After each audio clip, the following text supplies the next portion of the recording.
এবার তোমরা যাও, এই নাও তোমাদের বকশিশ।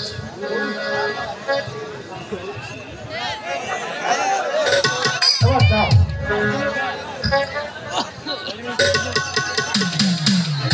আজ মহারাজ কোন বাক্ষীর বাক্য অপূর্ণ থাকবে না।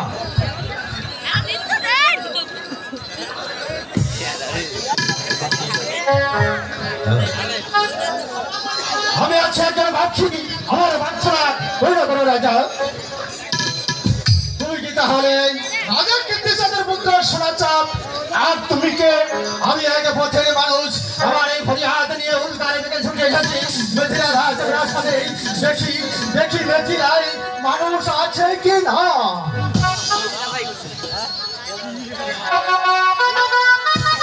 যদি না থাকে বলি আমি আছি মিথিলাই রাজ্যের অধিপতি মহারাজ কীর্তিচাঁদ। আমি শুনেছি আপনারে বহু শোনান, আমি শুনেছি আপনি সৃষ্টির বন্ধু দুষ্টের ঝম, তাই তো ভগবত অতিক্রম করে ওনা হারে অনিদ্রায় আপনার কাছে ছুটে এসেছি মহারাজ। আমার বাচ্চারা পূর্ণ করুন মহারাজ। এ তোমার বাচ্চারা তুমি খুলে বলা। রাজ্য নবে এক দস্যু আমাদের রাজাকে হত্যা করে অবশেষে এই দুধের সন্তানকে হত্যা করতে উদ্যত হয়েছিল, তাই আমি তাকে নিয়ে রাজ্য ছেড়ে পালিয়ে এসেছি। বলুন বলুন মহারাজ, এই কি সত্যি হতে পারে? তাই যদি হয় মহারাজ, তাই যদি হয় তাহলে সেই দস্যু ধরতে আমার পিপাসা মেটাতে চাই মহারাজ। ক্ষমা করা গুণে থাক, আমি তোমার প্রার্থনা পূর্ণ করতে পারবো না। পিতা, আপনি তাহলে ফরিয়াদিকে বিভোগ করবেন? না না, থাকতে নয়, কিন্তু সে তো আমার কাছে আশ্রয় চায় না, সে খায় আমার কাছে বন্দী। তুমি যদি আমার কাছে আশ্রয়ের প্রয়োজন মনে করো তাহলে নিরাপদ আশ্রয় নিতে পারো, কিন্তু কোন রাজারের বিরোধী রাজার শক্তি তার সাথে আমি হস্তক্ষেপ করতে পারি না। তাহলে বুঝবো সত্যি রাজা কীর্তিচাঁদের সাধারণ মানুষের প্রাণের ভয়ে কারো বিপদে ছুটে আসতে সাহস পায় না। জান জান মহারাজ, এতদিন আপনার যে গুণগান আমি শুনেছি সব কিছু মিথ্যে।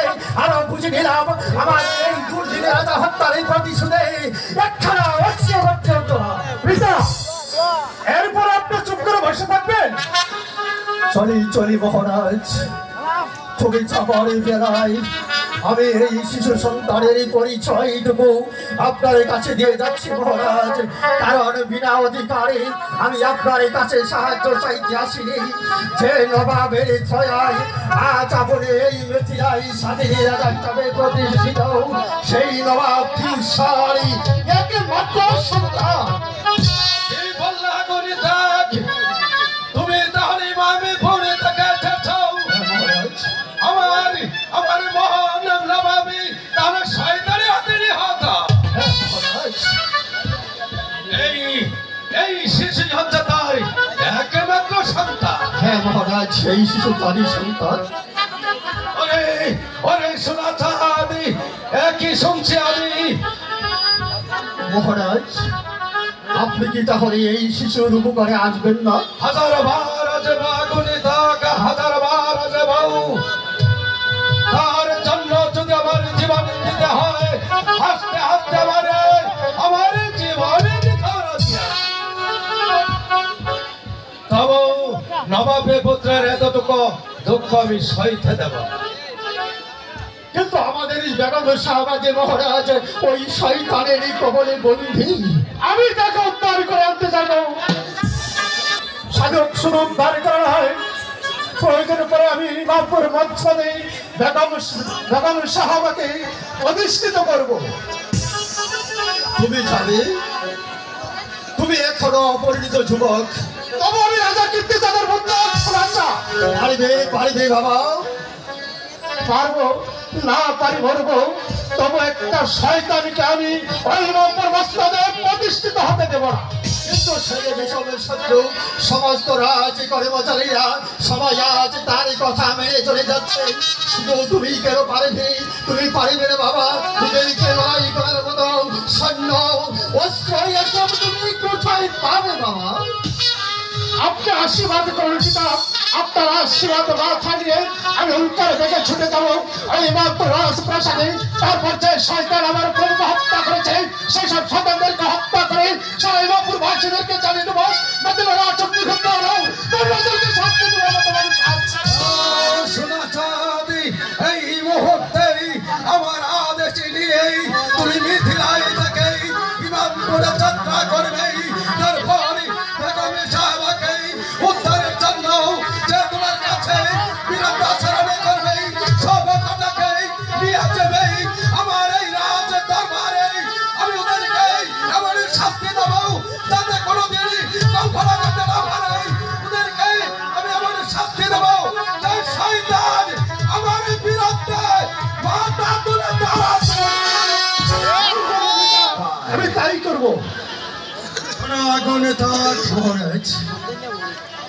তুমি নবাবে পত্র করে আমার রাজে প্রাসাদে নিরাপদ আশ্রয় না।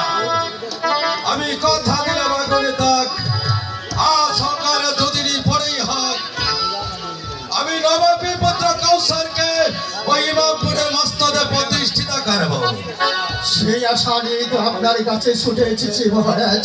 আমি জানি আপনি মহারি, আপনি উদ্ধারি, তাই তো আমি আশীর্বাদ করছি মহারাজ। খোদা তাআলা আপনার মঙ্গল করবে মহারাজ, আপনার মঙ্গল করবে। শোনো বাবা, শোনো চাঁদ, যাও বেগম সাহেবকে উদ্ধারের ব্যবস্থা করাও। আমি তাই করছি পিতা। তাহলে তো নিজের জীবনটা দিতে হবে। মাথা নিবেকেশ্বরী ইমামপুরের সিংহ সাহাবা সালম সিংহরে বিয়াকুব শেখ সিগালের চৌদা। আচ্ছা তুমি ইমামপুরের দুধ, ইমামপুরের দুধ নাম আমার জবান আলী। জবান আলী, তুমি তাহলে ইমামপুর থেকে এসেছ? আমি ইমামপুর থেকে এসেছি। কিসের জন্য আগমন আমি জানতে পারি? আমি নবাব সাহেবের একখানা পত্র নিয়ে এসেছি। কি পত্র কি লিখেছে?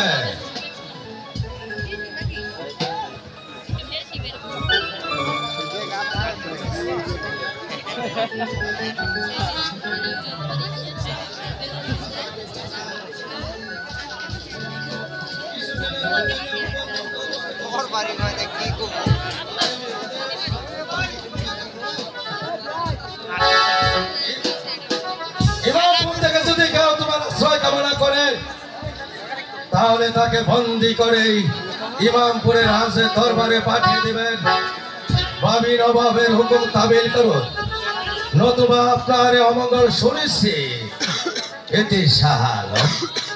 যাও যাও দাদি, তোমাদের নবাবের সাহালকে বলাও ইমামপুরের সবাই তাকে রাজা বলে নবাবে বলে স্বীকার করে নেও। এই রাজা কীর্তিচাঁদ নবাব শিকার আপনাকে মারতে হবে। আরেকটি কথা উচ্চারণ করলে তোর গাতে আর মাথা থাকবে না। নিব হুশিয়ার হয়ে কথা বলবি বাচ্চা। মহারাজ আপনি একেবারে অকৃতজ্ঞ বিশ্বাসঘাতক। সেই আগুনে সন্তান হয়ে কথা বলাও। পিতা, এই বাজারকে গাদার পৃষ্ঠে চড়িয়ে মাথা ধরে ঘুরলে এই রামপুরে পাঠিয়ে দেওয়া হচ্ছে।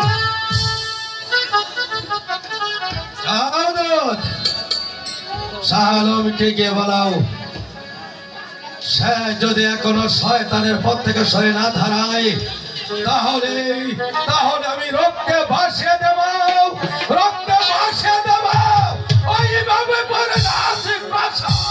মহারাজ আপনি কেউটে সর্বদা খেলা করছেন। শান্ত থাকতে ডাকসানে বেশ তাই হবে। তাই হবে। যাও শোনা পুত্র শোনা চাঁদ, বলুন পিতা। মনে হয় শয়তান শাহ আলম আমার বিরুদ্ধে অচিরেই যুদ্ধ ঘোষণা করবে। যাও তুমি যুদ্ধের জন্য প্রস্তুত হও গিয়ে। আমি তাই করছি পিতা। আপনারা বিস্মিত হবেন না। শাহ আলমকে কিভাবে সারিস্তা করতে হয় তা আমার ভালো করে জানা আছে, তা আমার ভালো করে জানা আছে। ওগো প্রভু, তুমি আমাকে আশা দাও, ভরসা দাও, আমি যেন আসন্ন যুদ্ধে আমার কণ্ঠে ওই বিজয় মালা ধারণ করতে পারি, ধারণ করতে পারি। জয় শিব শম্ভু। একই সন্ন্যাসী বাবা, হ্যাঁ, আপনি কবে রাজের দরবারে? এরকম কিছু গুপ্ত সংবাদ দিতে। বলুন কি সংবাদ? আমি শুনেছি আপনি নাকি রামপুরের সিংহাসন চান। না বাবা, সিংহাসনের লোভ আমার নেই।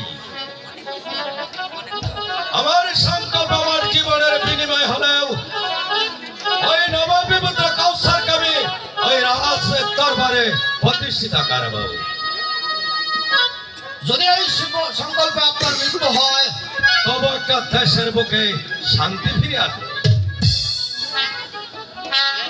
শাহ আলমকে তার বিরুদ্ধে উচ্চারণ করার অপরাধে আপনার রাজ্য আক্রমণ করতে আসছে। যদি তার বশ্যতা স্বীকার করে নেন, সে হলে আপনার সাথে বিস্তৃত ধাপন করিবে, নইলে আপনার সাথে এই জমিন শ্মশানে পরিণত করবে। বশ্যতা স্বীকার করে নেওয়া ভালো নাকি? একটা বেঈমানের জল্লাদের বশ্যতা স্বীকার করবো আমি? এ আপনার ভাবকে বলা সন্ন্যাসী বাবা। আমি আসন্ন যুদ্ধেই ওই বিজয় মালা কণ্ঠে ধারণ করে জনগণের মাঝে প্রমাণ করে দেব সত্যের জয় চিরদিন হয়, চিরদিন হয়। আর শোনুন সন্ন্যাসী বাবা, আপনি শাহ আলমকে গিয়ে বলবেন সে যদি আমার সাথে বাড়াবাড়ি করে, আর বলবেন ওই রাজা কীর্তিসাদের সাথে শত্রুতা করা আর মৃত্যুর সাথে আলিঙ্গন করা একই কাজ।